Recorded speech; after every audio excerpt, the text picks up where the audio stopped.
इसलिए ऋषियों ने कहा ईश्वर की उपासना करने से क्या मिलता है? कहते हैं सबसे पहले ज्ञान की प्राप्ति होती है।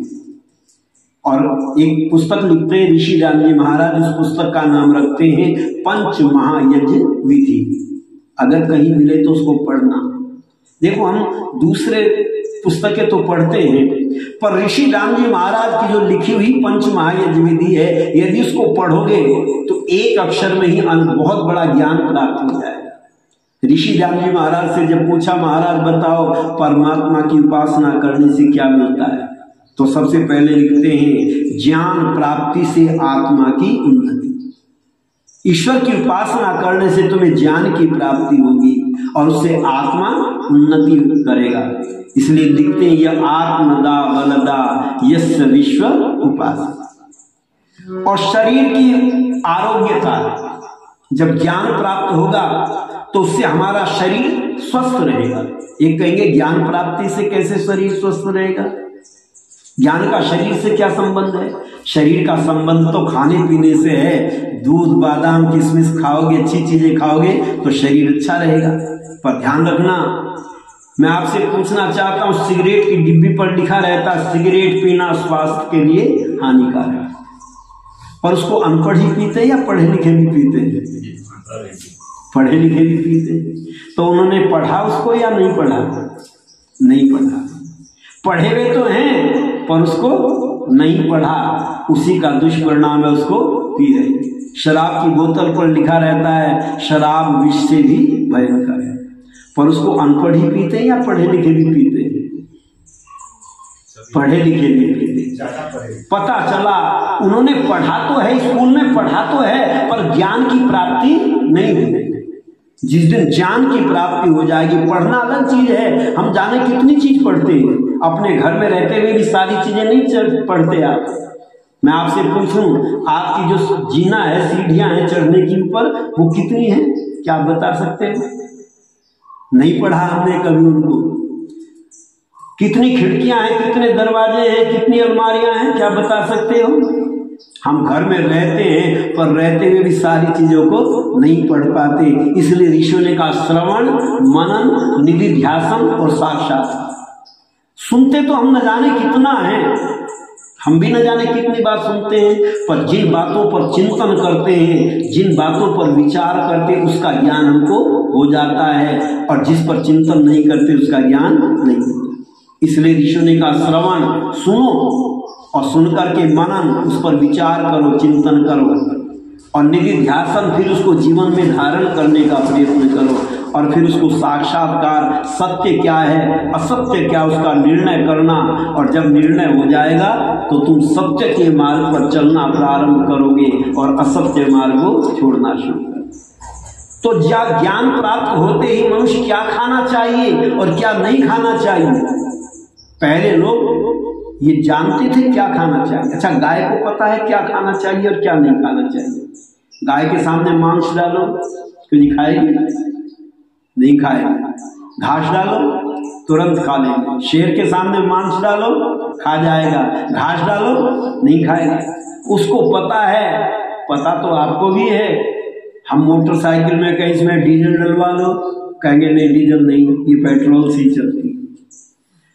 और ट्रैक्टर में कहें कि इसमें पेट्रोल डलवा लो, कि नहीं ये साहब डीजल से चलता है, ये पेट्रोल से नहीं चलता।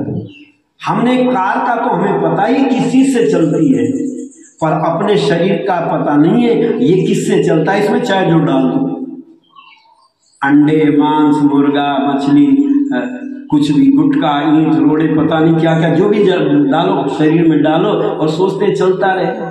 पर नहीं, ऋषियों ने कहा क्या खाना चाहिए और क्या नहीं खाना चाहिए। यदि ये ज्ञान हमको हो गया तो शरीर की आरोग्यता हो जाएगी।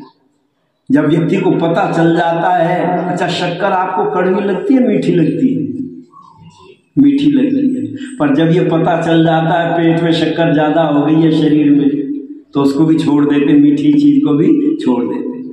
इससे सिद्ध होता है ज्ञान प्राप्त करने का प्रयत्न करना, ज्ञान प्राप्ति से शरीर की आरोग्यता और शरीर के सुख से व्यवहार और परमार्थ कार्यों की सिद्धि होना। बच्चे को व्यवहार सिखाते थे, बड़ों को नमस्ते किया करो, सदा सत्य बोलो, जीवों पर दया करो, चोरी मत करो, बड़ों का आदर करो। अच्छा, ये व्यवहार है कि नहीं? पहले स्कूल में बच्चों को व्यवहार पढ़ाया जाता था, आज बच्चों को व्यवहार पढ़ाया जाता है या व्यापार पढ़ाया जाता है? आज व्यापार पढ़ाया जाता, व्यवहार नहीं। पर ध्यान रखना, व्यापार से धन की प्राप्ति होती है और व्यवहार से सुख की प्राप्ति होती है। सुख प्राप्त करना चाहते हो तो बच्चों को व्यवहार भी सिखाना पड़ेगा। इसलिए ऋषि दानव एक पुस्तक लिखते हैं, उसका नाम रखते हैं व्यवहार भानु। तुम्हें व्यवहार का ज्ञान होना चाहिए, और जो व्यवहार का ज्ञान जिसको है वो सुख प्राप्त करता है। अब मुझे ये बाजा बजाना आता है तो मैं इससे सुख प्राप्त कर रहा हूं, और यदि जिसको बजाना नहीं आता उसको दे दो, कहेंगे बेकार सिरदर्दी है, वो सिरदर्दी कहेगा इसमें। इसलिए ऋषियों ने कहा हर चीज के व्यवहार को जानने का प्रयत्न करना। बच्चा चाहे थोड़ा धन कमाए, लेकिन व्यवहार यदि उसका अच्छा है तो वो जीवन में सुख प्राप्त कर सकता है। और यदि धन अधिक कमा लिया और व्यवहार नहीं है तो जीवन भर दुखी रहेगा, वो कभी सुखी नहीं हो सकता। अच्छा, लोगों के पास पहले धन ज्यादा था या आजकल ज्यादा है? आजकल ज्यादा है। लेकिन पहले लोग ज्यादा सुख अनुभव करते थे, आजकल ज्यादा करते हैं?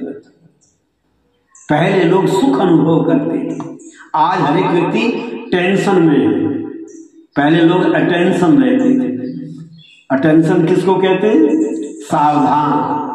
वो सावधान रहते थे तो उनको कोई टेंशन नहीं होती थी। आज हम सावधानी हटी और दुर्घटना घटी, क्योंकि व्यवहार हमने नहीं सिखाया बच्चों को, व्यापार तो हमने सिखा दिया, धन तो कमा लिया। और जब धन नहीं था लोगों के पास में, अच्छा बताओ तब प्रेम से रहते थे या आजकल ज्यादा प्रेम से रहते हैं? जब लोगों के पास धन कम था तब आपस में प्रेम से रहते थे, और जो जो धन बढ़ा त्यों प्रेम हमसे दूर होता चला। पहले पति पत्नी में मुकदमे ज्यादा होते थे, आजकल ज्यादा हो रहे थे। ये हिसाब लगाओ, हमने जीवन में क्या कमाया और क्या खोया। यदि इसका हिसाब लगाओगे तो पता चल जाएगा।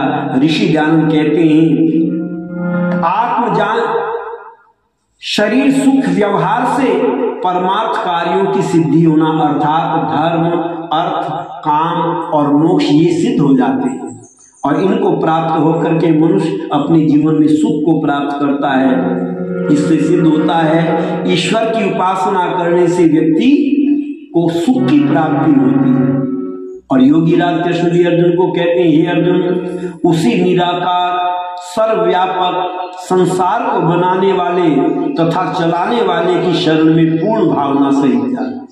उसी की शरण में जाने से सर्वोत्तम शांति और शाश्वत सुख मिल सकता है। और देखो ईश्वर की उपासना से ज्ञान कैसे प्राप्त होता है, तो तुलसीदास जी ने भी लिखा है, धर्म ते वीरति योग ते ज्ञाना, ज्ञान मोक्ष प्रद वेति बखाना, ज्ञान मोक्ष प्रद वेति बखाना।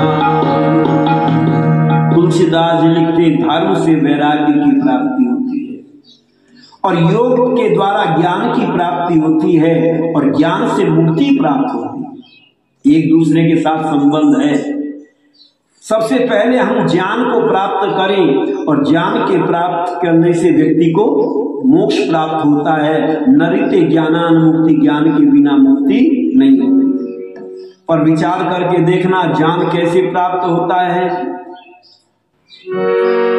तो ऋषि ने कहा तुम ईश्वर की उपासना करने से ज्ञान प्राप्त होता है। ईश्वर की उपासना कैसे करते हैं? पहले लोग कहा करते थे योग के द्वारा ईश्वर की उपासना होती, हर जगह मौजूद है पर नजर आता नहीं। योग साधन के बिना उसको कोई पाता नहीं। ईश्वर की उपासना करने के लिए हम आंख बंद करके बैठते थे और परमात्मा का ध्यान करते थे। सबसे उत्तम यही तरीका। पर आज कोई ऐसे करता है क्या? मंदिर में जाओ, बस गए जाएंगे हाथ जोड़ करके जाएंगे। कोई बैठता है थोड़ी देर 5 मिनट के लिए आंख बंद करके? कोई नहीं। कुछ लोग तो स्कूटर से जाते हैं या कार से जाते हैं, अभी मंदिर सामने दिखाई दिया, ऐसे किया और निकल गए आगे, हो गई उपासना। शॉर्टकट चल गए सब, पर नहीं, थोड़ी देर आंख बंद करके बैठा कर। एक ने कहा जी हम तो आंख बंद करके बैठते, ध्यान नहीं लगता, मन ही नहीं लगता। आपका मन लगे या न लगे, पर बैठने का अभ्यास करो थोड़ी देर, यदि टेंशन से दूर होना चाहते हो। क्यों? आंख बंद करके जब बैठोगे तो जो भूली हुई बातें वो आपको याद आनी शुरू हो जाएंगी, इसलिए तो मन नहीं लगता, क्योंकि मन पुराने पन्ने खोलना प्रारंभ कर देता है। पर एक दिन ध्यान करोगे तो तुम सारे कामों से बच करके और उस परमात्मा में ध्यान लगना शुरू हो जाएगा। अगर तुम्हारा परमात्मा में ध्यान न लगा, घर की लड़ाई में भी ध्यान चला गया, तो उसका भी कोई ना कोई समाधान निकल आए।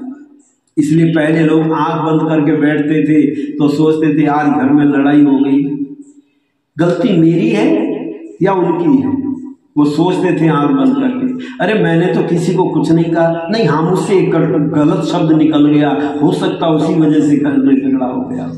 जब व्यक्ति अपनी गलती को गलती मानने लगता है तब सुधार होना प्रारंभ हो जाता है।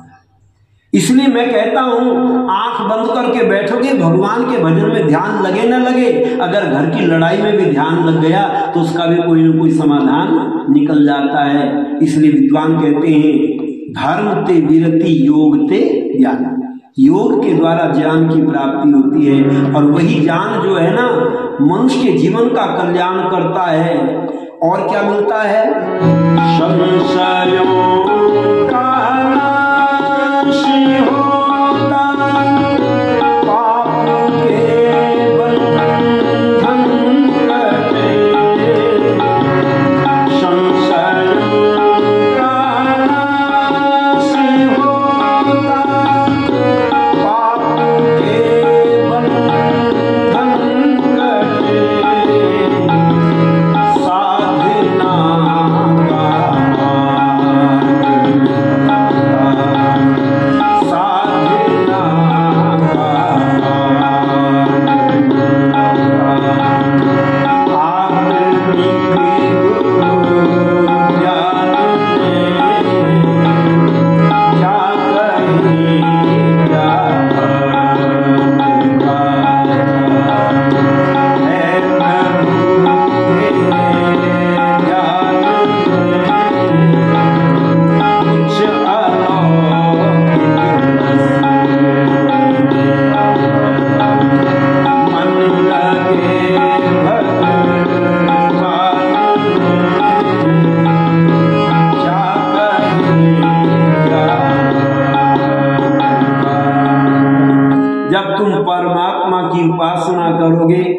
और ज्ञान की प्राप्ति हो जाएगी, और ज्ञान की प्राप्ति होते ही संशय का निवारण हो जाएगा।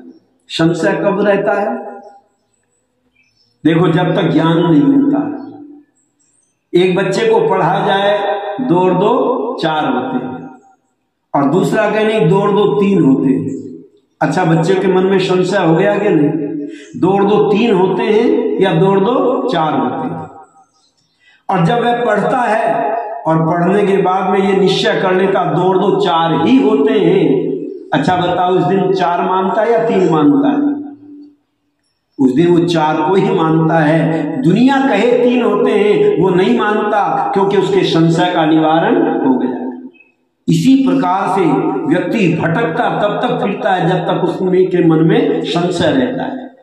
ये भी भगवान हो सकता है, ये भी हो सकता है, ये भी हो सकता है, यहाँ भी मत्था टेक लो, यहाँ भी टेक लो, वो भ्रमित रहता है। जिस दिन ये मान लेगा सारे संसार को बनाने वाला परमात्मा एक ही है, सएश एक तुम हो एक अगोचर सबके प्राणपति, तो फिर वो दर दर धक्के नहीं खाता, उसी एक ईश्वर की उपासना एकांत में बैठ करके करना प्रारंभ कर देता। इसलिए कहते हैं संशयात्म बुद्धि विनश्यति। योगी राज कृष्ण कहते हैं जब तक संशय हो जाता है तब बुद्धि काम करना छोड़ देती है, और जिस दिन संशय दूर हो जाता है तब ज्ञान प्राप्ति से व्यक्ति जीवन में सुखी हो जाता है। तो पूछा ये ज्ञान प्राप्त कैसे होगा? तो कहा सतु दीर्घ काल निरंतर ये सत्कारा सेवितो दृढ़। हम समझते हैं एक दिन में कहीं चले जाए और बच्चा सारा ज्ञान प्राप्त हो जाए। ध्यान रखना, सारा ज्ञान एक दिन में प्राप्त नहीं होता। हमें भी एक एक बात को समझने के लिए वर्षों वर्षों लग जाते हैं, जीवन जीवन लग जाता है पूरा, कभी बात समझ में नहीं आती। इसलिए निरंतर अभ्यास करने का प्रयत्न करना चाहिए। पर आज का व्यक्ति सोचता है स्कूल की डिग्री हमको मिल गई, हम सब कुछ जान गए। ये भ्रम मत रखना।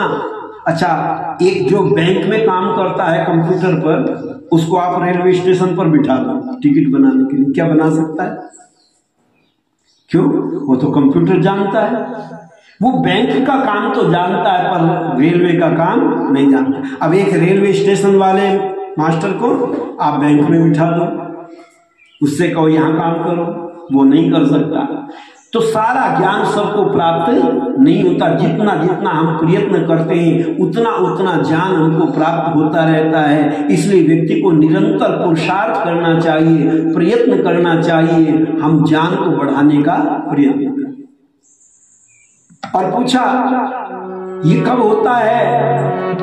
तुलसीदास जी महाराज ने भी यही लिखा है, तब ही होई सब संशय भंगा, जब बहुकाल करिए सत्संगा। जब बहुत काल तक निरंतर सत्संग करते हैं, सत्संग भी समझना पड़ेगा सत्संग किसको कहते हैं। आजकल लोगों ने सत्संग के नाम पर भी कुसंगी प्रारंभ कर दिया। एक व्यक्ति से मैंने पूछा सत्संग किसको कहते हैं? कहने लगे जहां बाजा ढोलक लेकर के गीत गाए जाए उसका नाम सत्संग है। तो मैंने कहा हिजड़े हर रोज गीत गाते हैं, क्या वो सत्संग करते हैं? कहने लगे साहब ऐसे गीत गाने का नाम सत्संग नहीं है। तो हमने कहा और कैसे गीत गाएं? तो उन्होंने एक पहचान बताई, जिस भजन में राम का नाम न हो उस भजन को गाना ना चाहिए। जिसमें राम का नाम आए तो सत्संग, और राम का नाम ना आए तो सत्संग नहीं। पर मैं आपको बहुत से गीत ऐसे सुना दूंगा जिनमें राम का नाम आएगा, क्या वो सत्संग है? आपने सुन रखे हैं, रेडियो पर टीवी पर आते हैं, राम तेरी गंगा मैली हो गई। अच्छा ये सत्संग है? मैं क्या करूं राम मुझे बुढ़ा मिल गया, क्या ये सत्संग है? मैं लुट गया राम दुहाई, इसमें भी राम का नाम आ रहा है। और ये गीत तो ऐसा जिसमें राम का नाम भी आता और श्याम का भी आता है। दम मारो दम मिट जाए गम, बोलो सुबह शाम हरे कृष्णा हरे। ये तो पक्का सत्संग होगा। लोगों ने गलत अर्थ लगा दिया। ऋषि दानजी महाराज से जब पूछा महाराज सत्संग किसको कहते हैं, तो ऋषि दानंद कहते हैं ये जरूर नहीं है मंदिर में सत्संग हो, मस्जिद में सत्संग हो, गुरुद्वारे में सत्संग हो। सत्संग और कुसंग हर समय हमारे जीवन में लगा रहता है। तो ऋषि एक पहचान देते हैं और एक छोटी सी पुस्तक लिखते हैं। उस पुस्तक का नाम रखते हैं आर्योपदेश रत्न माला। एक पुस्तक लिखी और एक माला हमको दी और उसमें कहा सत्संग किसको कहते हैं? जिसको करके सत्य की प्राप्ति हो जाए और असत्य से छूट जाए उसका नाम सत्संग है। जहां भी हो, चाहे जंगल में हो, चाहे मंदिर में हो, चाहे मस्जिद में हो, यदि सत्य को तुम जीवन में ग्रहण करते हो और असत्य को छोड़ देते हो तो समझ लो आपने सत्संग कर दिया। इसलिए आर्य समाज का नियम लिखा, सत्य के ग्रहण करने और असत्य के छोड़ने में सर्वदा उद्यत रहना चाहिए। व्यक्ति जब सत्य को मानना शुरू कर देता है, पर लोग आज सत्य को मानते हैं क्या? आज सत्य को नहीं मानते, आज तो गुरुओं को मानते हैं। हमने एक जगह कार्यक्रम दिया, एक सज्जन आए, अजी बात तो आपकी बिल्कुल सत्य है। तो मैंने कहा मान लो। कहने लगे ना हमारे गुरुजी ने तो ऐसे बता रखा, हम तो यही मानेंगे। अच्छा बताओ इन्होंने सत्संग को माना या कुसंग को माना? ये मंदिर मस्जिद गुरुद्वारों में जाते हुए भी आज लोग सत्य को नहीं मान रहे हैं। जिस दिन सत्य को मानना शुरू कर देंगे एक दिन में सारा संसार बदल जाएगा। अच्छा चोर ये कह दे मैंने चोरी की है तो अगले दिन चोरी कर सकता है क्या? वो जब तक चोरी करता है जब तक ये कहता मैंने चोरी नहीं की, और जिस दिन ये कह देगा मैंने चोरी की है उसी दिन चोरी करना छोड़ देगा। इसलिए ऋषियों ने कहा तुम सत्संग करो और एक दिन में नहीं होगा ये अभ्यास, करत करत अभ्यास के जड़मती होत सुजान, और रस्सी आवत जाते सिल पर परत निशान। इसलिए वेद ने कहा तुम प्रतिदिन सत्संग करो। कहने लगे इतना टाइम कहाँ हमारे पास। मैंने कहा प्रतिदिन सत्संग करें। मैंने कहा है आपके पास समय? अच्छा, जब शाम को सोने के लिए जाते हो तो एकदम नींद आ जाती है या थोड़ा समय लगता है? अब जितना समय लगता है आप चारपाई पर लेटें, एक पुस्तक लें, उसके एक वेद मंत्र को पढ़ें और उसका अर्थ समझें, चिंतन करें और चिंतन करते करते सो जाओ। अच्छा, टाइम मिला कि नहीं मिला? नींद भी जल्दी आ जाएगी। जिन लोगों को नींद नहीं आती ना, वो क्या करते हैं, नींद की दवाई लेते हैं, नींद की गोली लेते हैं। अच्छा, वो नींद की गोली है या बेहोशी की गोली है? वो नींद की गोली नहीं है, वो तो बेहोशी की गोली होती है। तुम्हें नशा कर देती है, तुम्हें नींद आ जाती है। और जो नींद की गोली ज्यादा खाते हैं उनकी किडनी जल्दी खराब होने शुरू हो जाती है, रिएक्शन भी होता है। पर एक पुस्तक लो और उसके वेद मंत्र को पढ़ो, उसका अर्थ चिंतन करो। जब दिमाग में चिंतन करते करते दिमाग थक जाएगा तो पुस्तक छाती पर गिर जाएगी और नींद आ जाएगी। अच्छा, ये एक्शन करेगी या रिएक्शन करेगी? ये रिएक्शन नहीं करेगी, जीवन में एक्शन करेगी।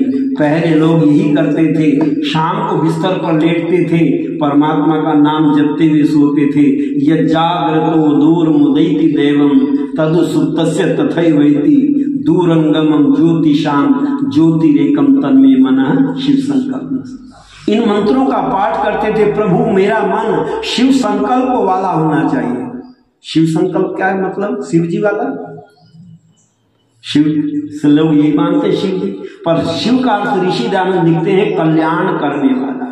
परमात्मा भी हमारा कल्याण करता है, इसलिए परमात्मा को भी शिव कहते हैं। ये मन भी हमारा कल्याण करता है, अच्छे कामों की तरफ को चलता है तो जीवन का कल्याण होता है, और मन बुराइयों में चल जाता है तो जीवन का विनाश कर देता है। इसलिए मेरा मन कैसा हो? कल्याण करने वाला हो, शिव बन जाए। तन्मे मना शिव संकल्प मस्तु। और जब ये प्रार्थना करके सोते थे तो नींद अच्छी आती थी और सवेरे उठते ही काम करने को मन करता था। और जिनको रात को नींद नहीं आती, क्यों, जिनका काम करने को मन करता है क्या?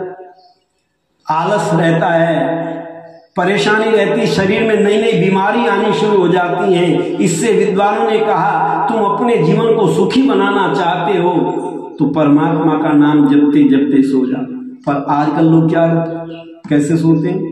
आजकल शोले फिल्म देख करके सोते हैं और रात को नींद नहीं आती, स्वप्न दिखते रहते हैं। रात को डाकू दिखाई देते हैं सपने में और उछल करके चारपाई से नीचे गिरता है।